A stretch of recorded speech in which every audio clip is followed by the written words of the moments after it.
कुंभ नगरी प्रयागराज के संगम तट पर 45 दिनों तक चली माघ मेले के आखिरी स्नान पर्व महाशिवरात्रि के मौके पर शिव भक्तों की भारी भीड़ उमड़ पड़ी। हालांकि मेला प्रशासन के मुताबिक आज के इस स्नान के बाद पिछले 1.5 माह से संगम तट पर लगे आस्था के इस माघ मेले का समापन हो गया। जानकारी के मुताबिक प्रयागराज के संगम तट पर अब तक 40 लाख लोग आस्था की डुबकी लगा चुके हैं।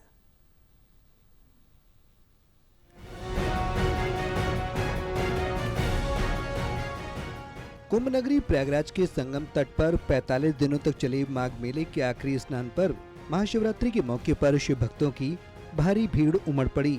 हालांकि मेला प्रशासन के मुताबिक आज के इस स्नान के बाद पिछले 1.5 माह से संगम तट पर लगे आस्था के इस माघ मेले का समापन भी हो गया। धार्मिक मान्यता है कि आज के ही पावन दिन भगवान शिव के साथ माता पार्वती का विवाह संपन्न हुआ था और आज के दिन ही प्रथम शिवलिंग का प्राकट्य भी हुआ। इसके बाद 12 ज्योतिर्लिंगों की स्थापना हुई।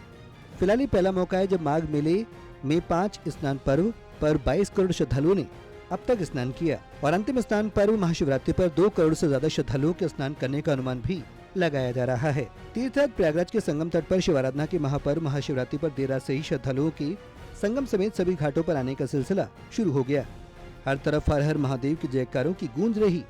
दूर दराज से आने वाले श्रद्धालु संगम की त्रिवेणी के पावन जल में डुबकी लगाकर भोले भंडारी की शिवलिंग का जल और दुख से अभिषेक कर रहे हैं और अपने परिवार के अलावा देश प्रदेश के कल्याण की कामना कर रहे हैं। माघ मेले के आखिरी स्नान पर महाशिवरात्रि के अवसर पर मेला प्रशासकों द्वारा बनाए गए संगम समेत 2 दर्जन से अधिक घाटों पर बड़ी संख्या में श्रद्धालु आस्था की डुबकी लगाकर पुण्य लाभ अर्जित कर रहे हैं।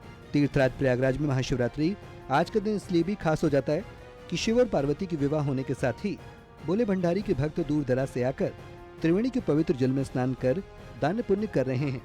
इसी के साथ ही संगम किनारे 1.5 माह तक चलने वाले सनातन के सबसे बड़े आस्था के माघ मेले का समापन भी हो जाता है। महत्व तो बहुत बड़ा है। त्योहारों में सबसे बड़ा त्योहार है ये शिवरात्रि का। भोलेनाथ और पार्वती मैया का इस दिन विवाह हुआ था, जो यहीं से शुरू हुआ था विवाह की सृष्टि का जो भी था। बहुत अच्छा आनंद आया, स्नान करके बहुत आनंद आया। भोले बाबा के चरणों में है ऐसा प्रतीत हुआ पूरा।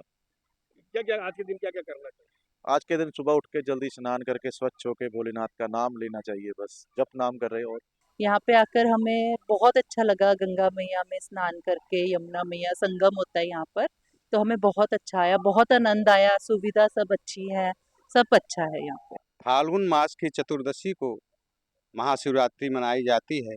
इस दिन 12 चतुर्लिंग प्रकट हुई थी और महाशिवरात्रि का जागरण करना चाहिए और सारे पाप नष्ट हो जाते हैं।